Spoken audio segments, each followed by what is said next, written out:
With Doubtnut, get instant video solutions to all your maths, physics, chemistry, and biology doubts. Just click the image of the question, crop the question, and get instant video solution. Download Doubtnut app today. Hi everyone, so we are given with a question which says a non-conducting disk having uniform positive charge Q is rotating about its axis with uniform angular velocity omega. The magnetic field at the center of the disk is. So we need to calculate the magnetic field at the center. So here we can see there is a non-conducting disk. For non-conducting disk we can say the charge has been distributed all over its surface.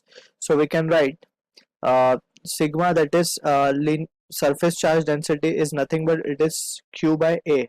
And if we write it over here, so we can write q by a is nothing but area of the disk, that is pi r square. Alright, so let's say this is our equation number 1. So now what we are going to do is we will consider, to calculate the magnetic field, we will consider a thin ring and we will try to calculate the value of magnetic field on that ring, and we will integrate that equation to get the value of magnetic field due to the entire disk at center. So let's try to understand this. So let's consider a thin section. This is just for the sake of understanding, I have drawn it a bit thicker over here, but it is a very thin and it can be considered as a thin ring. Alright, so let's say it is having a radius of x and width we can consider it to be as of dx.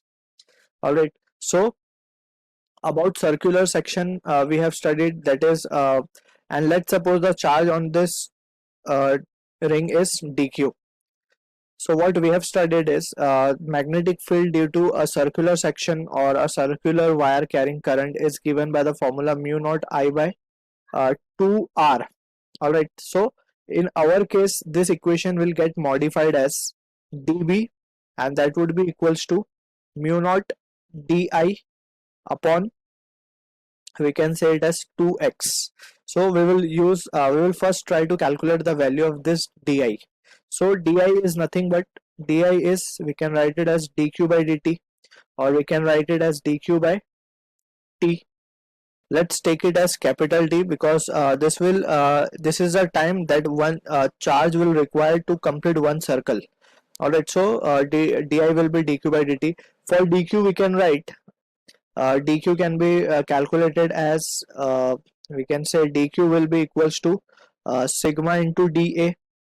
Alright, and sigma we have calculated from 1, we can write it as q by pi r square, and area of this surface, that is the ring which we have taken over here, can be written as 2 pi x into dx. So from here this can be written as pi will get cancelled out, and what we are left with is 2q by r square x dx. So if you substitute this equation of dq in the above equation, let's say this is our equation number 2. Alright, so we can write, and also let's give a reason over here, since we know sigma is q by pi r square. So from here we can say equation 2, and also before that dq, let's talk about t. T can be written as 2 pi by omega.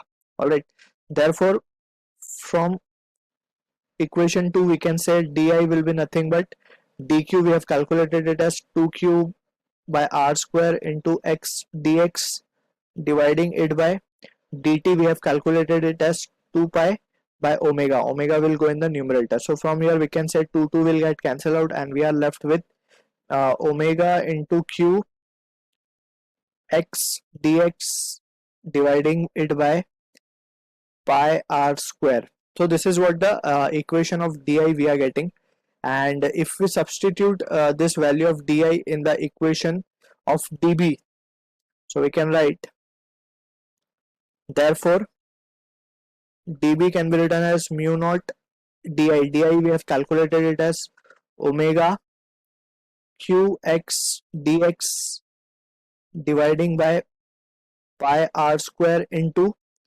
2x.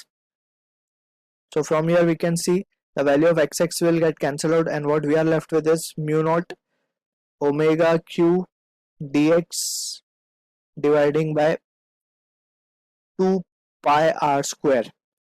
All right, and from here we can say this is what the equation of dB we are getting. So now this is the magnetic field due to the small ring which we have considered. Now to calculate the entire value we have to integrate, so we can write B will be equals to uh, integral of dB, and that is equals to 0 to r. We have to integrate that, if we will consider this small ring from 0 to r, so we will get the for entire disk. So this can be written as mu naught omega q dx dividing it by 2 pi r square. Alright, so this can be written as, therefore B equals to mu naught omega q dividing by 2 pi r square can be taken out as common, and what we are left with is dx. So here it comes out to be r. So from here if we solve it further, so r and r will get cancelled out and we are left with mu naught omega q by 2 pi r.